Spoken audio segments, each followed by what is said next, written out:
Big brown needs a wash. Actually, you know, I've never washed it. This is over the years. It's been in storage. I want to do a proper job and buff it or wash it correctly so it's not all scratched, because this is all blasting dust and stuff because it was stored up there under the house and the exhaust is right there. She's all sandblasted it up. And maybe it's better like that, eh? Better lighting. And it's got a coating of zinc on there.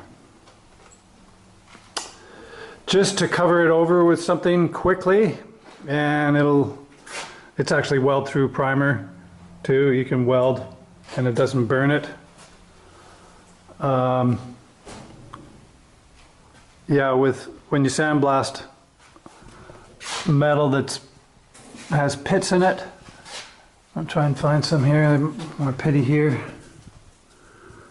It'll tend to start rusting fairly quickly. Being November in a unheated shop, it'll start coming back. So you got to get something on there really quick. You can see where the metal's good, and it's potty again. Actually, that really shows a contrast now. There's a bad spot right there. I can always tune that up. I still have some welding to do.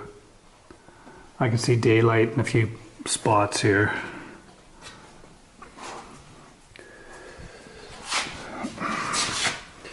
Yeah, that's pretty well the worst of it right there. There's a few pots there. I'm not too concerned though. That's still pretty thick. And I'm going to run a big thick rubber, you know, pad bed liner so that it's protected. And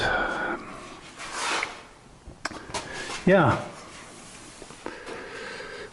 I still got some welding to prep up here. I kind of jumped the gun. I was getting impatient. I had my sandblaster. I fixed it all up, welded on anew, and I see the hose is getting thin there. It's just heater hose, but I'm not buying that expensive stuff because it doesn't really help.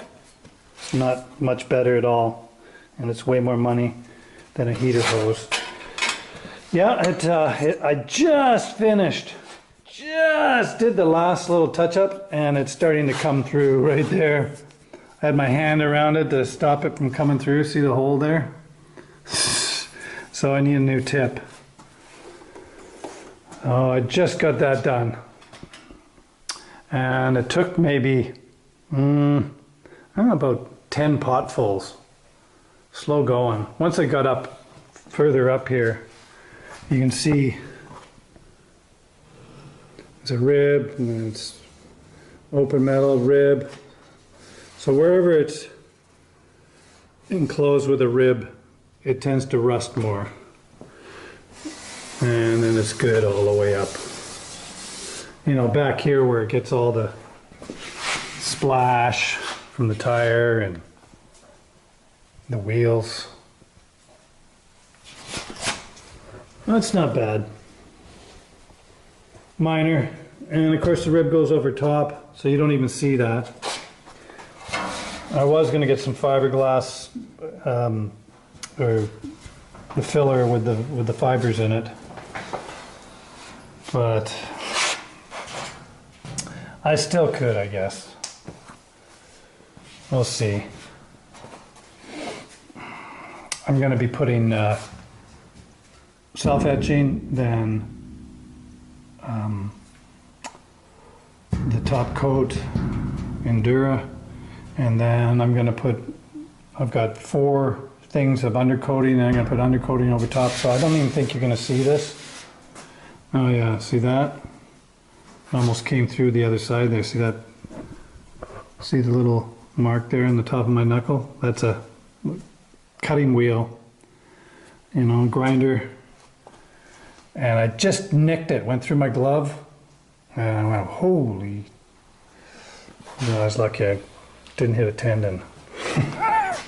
So I'm not going to do that anymore. I've taken the shield off so I can run a 6-inch. So, you know, you kind of tempt and fade a little bit there. Yeah. Lots of work. Lots of hours left. I got my ribs, but they screwed up on my dimension. It's actually, I looked at the drawing that I sent them, and I can see how they can interpret 1 inch and 5/8 for this flange. It wasn't the clearest in my drawing, so now I've got to cut it in half, all the way down with the air chisel. Cut this flange in half. It's fucking more work. But they gave me like, whoa, look at the length. I can almost get another truck done. No, 71 inches, I think it was. So I've got all this. I could put 2 together. So that's